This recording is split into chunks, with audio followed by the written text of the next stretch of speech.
Hello साथीहरु, अहिले चाहिँ म मोरङको यो 32 जुरे भन्ने ठाउँमा आएको छु। जुरो हेर्नु नि, जुरो भिरको कस्तो छ अहिले। अनि यहाँबाट चाहिँ केराबारीबाट 20 किलोमिटर आइसकेपछि चाहिँ यो 32 जुरे भन्ने ठाउँ आउँछ। यो ठाउँ यति डेन्जर छ, दुईपट्टि भिर छ। हेर्नु न, यतापट्टि पनि भिर। यहाँबाट गाडी हामी झर्यौँ भने त 500 मिटर भने चाहिँ हाफ किलोमिटर, आधी किलोमिटर तल झर्छौँ। अनि यहाँबाट हुँदै चाहिँ हामी जेफाले भ्यू टावर जान्छौँ। त्यहाँदेखि उता चाहिँ हाम्रो धनकुटा हो। यो बाटो नि यति डेन्जर छ, दुईपट्टि भिरको बिचमा चाहिँ हामीले यसरी आफ्नो सवारी साधन चाहिँ क्रस गराउनुपर्छ।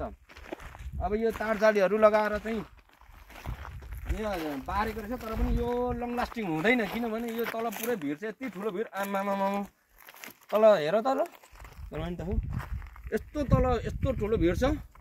हेर्दा पनि रिकर्डर चल्छ, धेरै तल नजाउँ। अब यता हेर्नुहोस्, यता हेर्नु होला, यो भिरलाई चाहिँ कस्तो खारेर बनाएको क्या। भनेपछि नेपालमा विकास कहाँ छैन भन्नु त। नेपालमा विकास चाहिँ भएको हो, तर एउटै बाटोलाई र एउटै कुरालाई चाहिँ बढी फोकस नगरेको कारण सबैतिर बजेट हालेको कारणले चाहिँ यो पूर्ण नभएर विकास छैन भनेर हामी नेपाली आन्दोलन गर्छौँ घरिघरि। तर त्यसो होइन क्या, विकास चाहिँ भएको हो। कुन ठाउँलाई, कुन घरलाई चाहिँ सडकले छुएको छैन भन्नु त। यत्रो पहरा, यतापट्टिको पहरा बाबा, यत्रो पहरा फोरेर पनि अब सडक निकालेको छ।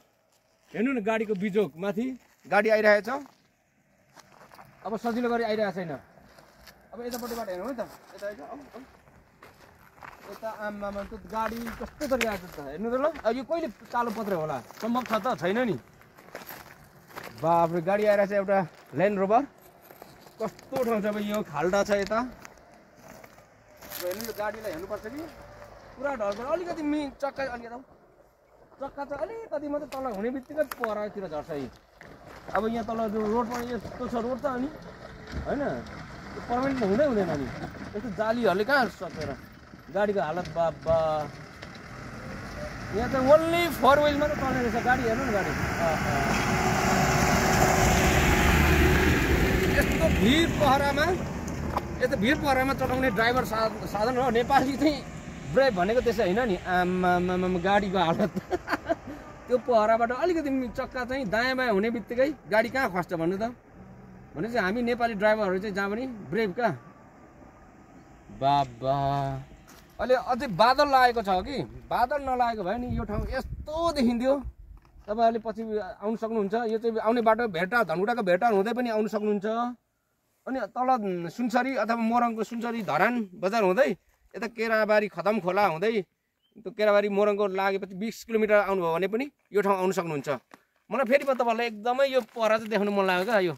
यो चाहिँ एकदमै डेन्जर भएको कारणले गर्दाखेरि धेरै ठाउँ मैले राइड गरेँ होइन। बाइकको मनाङ, मुस्ताङ, अप्पर मुस्ताङ सबै ठाउँ पुगेँ। तर यो चाहिँ मलाई खतरा लागेको अहिलेसम्म। त्यही भएर मैले अलिक लामो भिडियो बनाउँदैछु। यो ठाउँ हेर्नु न, यो ठाउँ यस्तै ठाउँ ट्याक्कै सोलुखुम्बु जाँदा पनि यो ओखलढुङ्गाको कतैतिर यो टिप्ले भन्ने ठाउँ या समथिङ ठाउँमा यस्तै पहरा थियो। दुईपट्टि पहरा, बिचमा यस्तो। यहाँ पनि ठ्याक्कै देखेँ क्या। यो चाहिँ तपाईँले मनन गर्नुहोस् है, यो बाटो चाहिँ दामी छ। बाइक राइड गर्नुको लागि चाहिँ दामी छ, तर निकै जान्ने हुनु पऱ्यो, अलिकति पर्फेक्ट हुनु पऱ्यो। आउनु सक्नुहुन्छ, सजिलो छ। बाइक त नजाने ठाउँ त कहीँ पनि छैन, दुईवटा चक्का अडियो भने भइहाल्यो। त्यही पनि तपाईँहरू आउनुहोस्। अब चाहिँ यो तपाईँहरू यो बाटो हेर्नुहोस् है। अनि विकास कहाँ भएको छैन भन्नुहोस् ल। बाई।